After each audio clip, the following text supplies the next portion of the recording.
YouTube channel. So for today's video, gagawa po tayo ngayon ng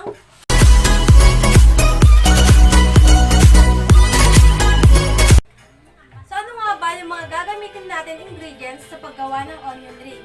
Una ay ang white onion, egg, crispy fry, harina, at breadcrumbs.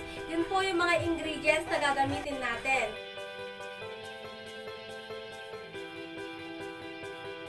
So, paano nga ba yung mga paraan at procedure ng paggawa ng onion ring? So, ituturo ko po sa inyo.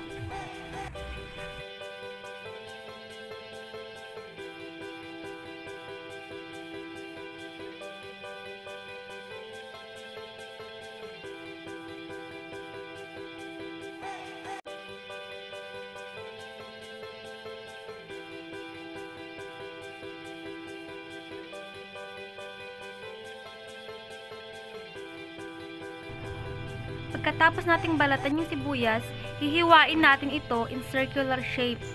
Circular shape talaga no?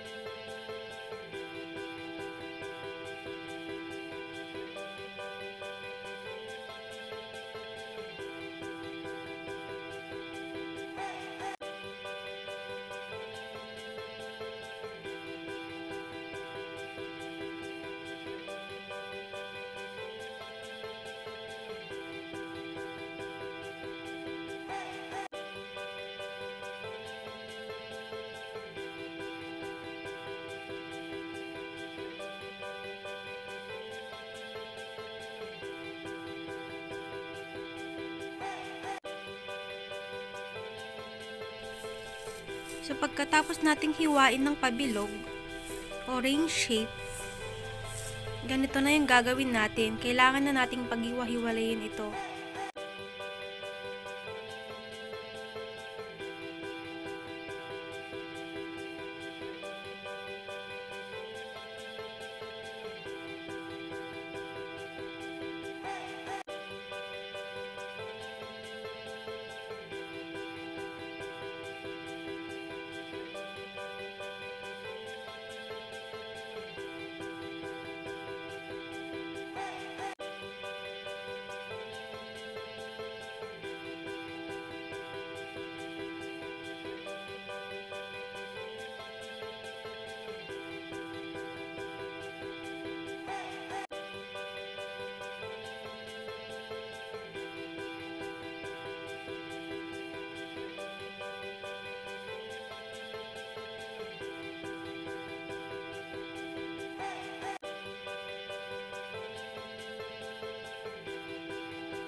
So, ito na po yun.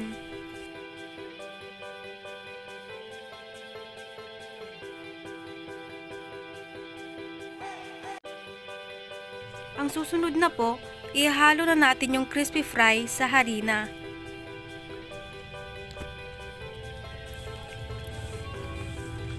Saka natin lalagyan ng itlog.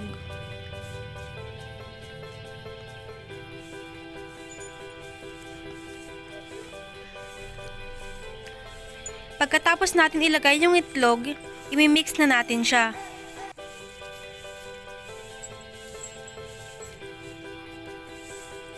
Then, isusunod naman na natin yung tubig.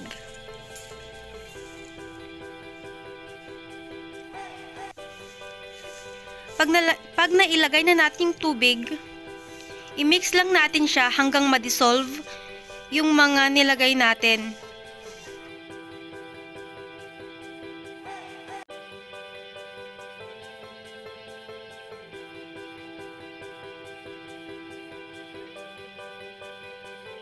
So, dapat maging smooth yung texture nito.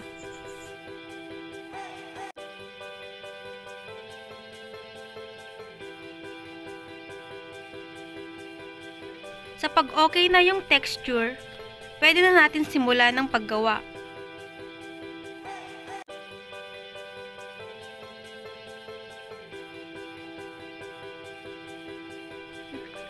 kumuha tayo ng hiniwa natin na white onion at ididip natin sa tinimpla natin na harina at crispy fry.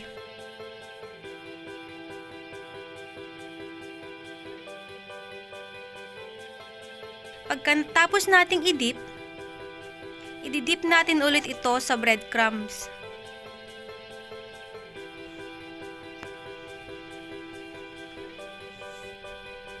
So, ulit-ulitin lang natin yung ginawa natin.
So, magpapainit na tayo ng mantika. Hintayin lang po natin na uminit. Saka natin ilalagay yung ginawa natin na onion ring.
So, ito na po yung ginawa natin na onion ring. Sana po may natutunan po kayo sa video na to. At sa mga bago pa lamang po sa channel na to, please don't forget to share, like, and subscribe. So, that's all for today's video. Keep on watching. Thank you and God bless.